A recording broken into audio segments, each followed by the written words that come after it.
நண்பர்களுக்கு வணக்கம். 2024ஆம் ஆண்டு ஜனாதிபதி தேர்தலிலே மிகப்பெரிய ஒரு வளர்ச்சியை காட்டக்கூடிய ஒரு வேட்பாளராக தேசிய மக்கள் சக்தியினுடைய ஜனாதிபதி வேட்பாளர் அனுரகுமார திசாநாயக்க வளர்ந்திருக்கிறார். தமிழ் பேசக்கூடிய மக்கள் மத்தியிலே இவர் பற்றிய தெளிவு அல்லது யார் இந்த அனுரகுமார திசாநாயக்க என்கின்ற ஒரு தேடல் இப்போது இருக்கிறது. அனுரகுமார திசாநாயக்க இலங்கையினுடைய குருநாகல் மாவட்டத்தின் கலேவல பிரதேசத்தினுடைய மகுல்கஸ்பெவ என்கின்ற ஒரு கிராமத்திலே திசாநாயக்க முதியன் சலாக்கி மற்றும் சீலவதி தம்பதிகளினுடைய இரண்டாவது மகனாக 1968ஆம் ஆண்டு நவம்பர் 24ஆம் தேதி பிறந்தார். இவருக்கு ஒரு மூத்த சகோதரி இருக்கிறார். அதே நேரத்தில் ஒரு விவசாய கிராமமாக இருக்கக்கூடிய மகுல்கஸ்பெவ பகுதியிலே மகாவலி எச் வலயத்திலே வசித்து வரக்கூடிய இவர்கள் 1972ஆம் ஆண்டு வரையில், அதாவது அனுரகுமார திசாநாயக்கவினுடைய 4 வயது வரையில் அந்த பகுதியிலே வசித்திருந்தார்கள். அந்த இடத்திலிருந்து அவர்கள் தம்புத்தேகம பிரதேசத்துக்கு இடம்பெயர்ந்த பின்னர் தம்புத்தேகம ஆண்டியாகம கிராமத்திலே அவர்கள் வசிக்க ஆரம்பித்தார்கள். அவருடைய சாதாரண தர பரீட்சை எழுதும் வரையில் தம்புத்தேகம காமினி வித்தியாலயத்திலே தன்னுடைய கல்வியை தொடர்ந்தவர். அதன் பின்னர் தம்புத்தேகமையில் உருவாக்கப்பட்ட புதிதான மத்திய மகா வித்தியாலயத்திலே தன்னுடைய உயர்தர பரீட்சைக்கான கல்வியை தொடர்ந்தார். 1988 முதல் பேட்சாக தம்புத்தேகம மத்திய மகா வித்தியாலயத்திலே, அதுவும் உயர்தர கணித பிரிவிலே கல்வி கற்றிருந்தார். தந்தை ஒரு கூலி விவசாயியாக இருக்க, தாயார் வீட்டு வேலைகளை பார்க்கக்கூடிய ஒரு வீட்டு பணிப்பெண்ணாகவே இருந்திருக்கிறார். எனவே அவர் ஆரம்ப காலத்தில் தன்னுடைய தந்தைக்கு உதவி செய்யக்கூடிய நோக்கிலே அவரோடு இணைந்து விவசாய செய்கையில் பல உதவிகளை செய்திருக்கிறார். அப்படி ஏழ்மையான குடும்பம், அந்த குடும்பத்திலே மிகவும் ஒரு எளிமையான வாழ்க்கை நடத்தியவர். புகையிரதங்களிலே உணவுகளை விற்பதற்கு கூட தயங்கியதில்லை. அந்த நேரத்தில் ஒரு தொழிலாக கூட அதனை செய்திருக்கிறார்கள். தன்னுடைய உயர்தர கல்விக்கு பின்னர் முதல் முறையாக கணித பிரிவிலே அந்த பாடசாலையிலிருந்து பல்கலைக்கழகத்துக்கு தெரிவானவர் என்ற பெருமையையும் அனுரகுமார திசாநாயக்க 1992ஆம் ஆண்டிலே பெற்றுக்கொண்டார். பேராதனை பல்கலைக்கழகத்திலே இவருக்கான இடம் கிடைத்தது. ஆனாலும் அப்போதைய அரசியல் சூழ்நிலை காரணமாக, அரசியல் அச்சம் காரணமாக சில சவால்களை அவர் சந்திக்க வேண்டியிருந்தது. எனவே 3 மாதங்கள் வரையில்தான் பேராதனை பல்கலைக்கழகத்தில் கல்வியை தொடர முடிந்தது. அதன் பின்னர் மாற்றீடாக களனி பல்கலைக்கழகத்துக்கு தெரிவாகியிருந்தார். பௌதீகவியல் பிரிவில் பிஎஸ்சி பிசிக்கல் சயின்ஸ் பட்டத்தை 1995 பெற்றுக்கொண்டார். காலத்திலே, குறிப்பாக 14வது வயதிலே 1982ஆம் ஆண்டிலிருந்து மக்கள் விடுதலை முன்னணியினுடைய அரசியல் ஈர்ப்பு கொண்டவராக, அரசியல் போராட்டங்களிலே பங்கெடுத்தவராக இருந்திருக்கிறார். ஆனாலும் பல்கலைக்கழக காலத்தில்தான் மக்கள் விடுதலை முன்னணியினுடைய முழுமையான அரசியலில் குதித்தார். பாடசாலை காலத்திலே ஆசிரியர்களுக்கு எதிராக நடந்த வன்முறை சம்பவங்கள், இவற்றுக்கு எதிராகவும் கொடி தூக்கி போராட்டங்களிலும் ஆர்ப்பாட்டங்களிலும் அனுரகுமார திசாநாயக்க களத்திலே குதித்திருந்தவர். 1997ஆம் ஆண்டில் சோசலிச இளைஞர் அமைப்பினுடைய தேசிய அமைப்பாளராக அரசியலில் குதித்தவர். 1997 ஜேவிபியினுடைய மத்திய செயற்குழு உறுப்பினராகவும், 1998ஆம் ஆண்டு ஜேவிபியினுடைய அரசியல் குழு உறுப்பினராகவும் நியமிக்கப்பட்டார். 1998 மத்திய மாகாண சபை தேர்தலில் முதலமைச்சர் வேட்பாளராக கூட போட்டியிட்டிருந்தார்.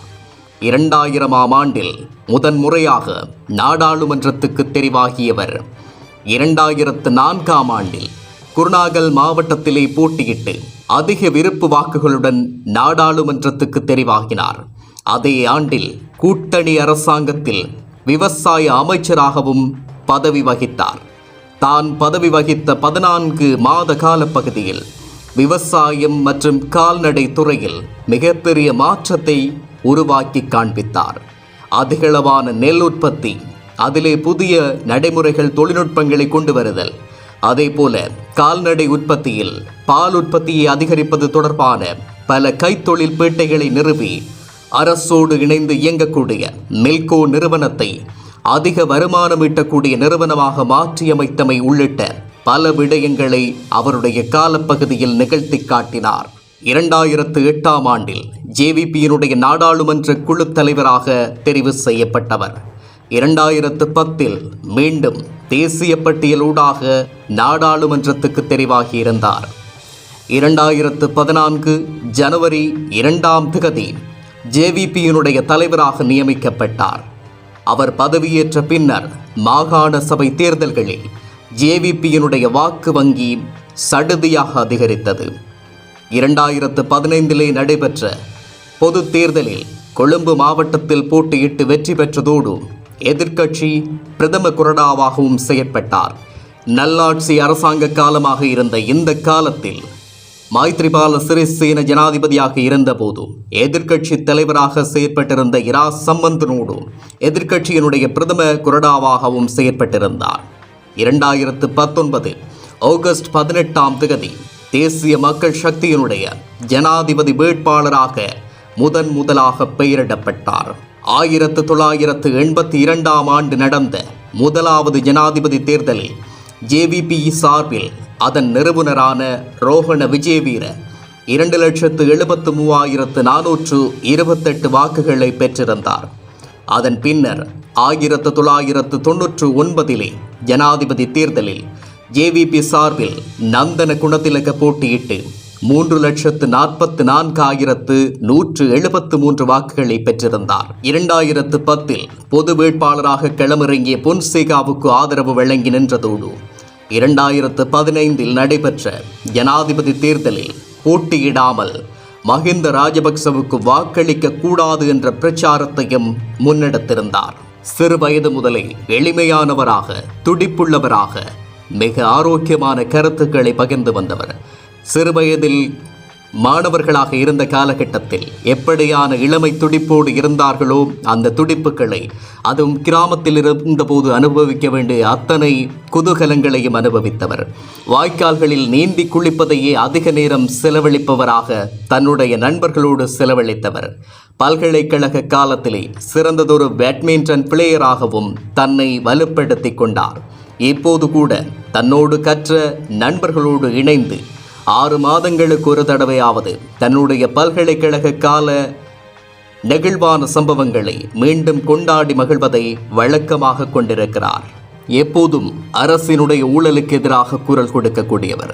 அரசினுடைய ஊழல் குற்றச்சாட்டுகளை ஆதாரங்களோடு திரட்டி பல முறைகளில் வழக்குகளை தொடுத்து அதிலே வாதாடி வென்றும் இருக்கக்கூடியவர். 2004ஆம் ஆண்டு நாடாளுமன்ற தேர்தலிலே குருநாகல் மாவட்டத்திலே போட்டியிட்டவர் 1,53,868 வாக்குகளை பெற்று தெரிவு செய்யப்பட்டிருந்தார். 2015 மீண்டும் நாடாளுமன்ற தேர்தலில் கொழும்பு மாவட்டத்திலே போட்டியிட்டு 65,966 வாக்குகளை பெற்று தெரிவாகியிருந்தார்.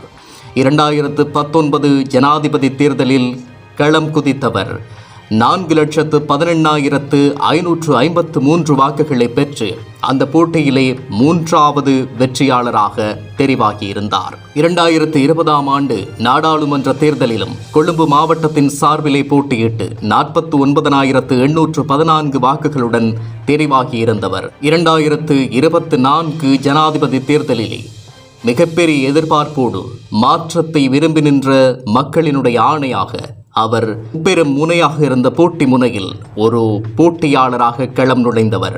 56,34,915 என்ற 42.31% வாக்குகளை பெற்று இந்த ஜனாதிபதி தேர்தலிலே முதலாவது இடத்திலே இருக்கக்கூடிய ஒரு வேட்பாளராக தெரிவாகியிருக்கிறார். இந்த மிகப்பெரிய மாற்றத்திற்கு காரணம் அவருடைய கொள்கைகளும் ஊழலற்ற தன்மையும். எனவே நாட்டிலிருந்து களைந்தறியப்பட வேண்டிய ஊழல் அனைத்துமே இவரது ஆட்சியில் களையெடுக்கப்படும் என்ற நம்பிக்கையோடு பெரும்பான்மையின மக்கள் பெரிதளவில் மாற்றங்களை இந்த ஜனாதிபதி தேர்தலிலே விதைத்திருக்கிறார்கள். அதற்கு துணையாக சிறுபான்மையின மக்களும் குறிப்பாக தமிழ் பேசக்கூடிய மக்களும் ஆதரவாக நின்றிருக்கிறார்கள். எனவே இந்த அனுரகுமார திசாநாயக்கவினுடைய ஊழலற்ற தன்மை தொடரப்போகிறதா இல்லையா? 9வது ஜனாதிபதி தேர்தலிலே மிகப்பெரிய போட்டி, பல வேட்பாளர்கள்.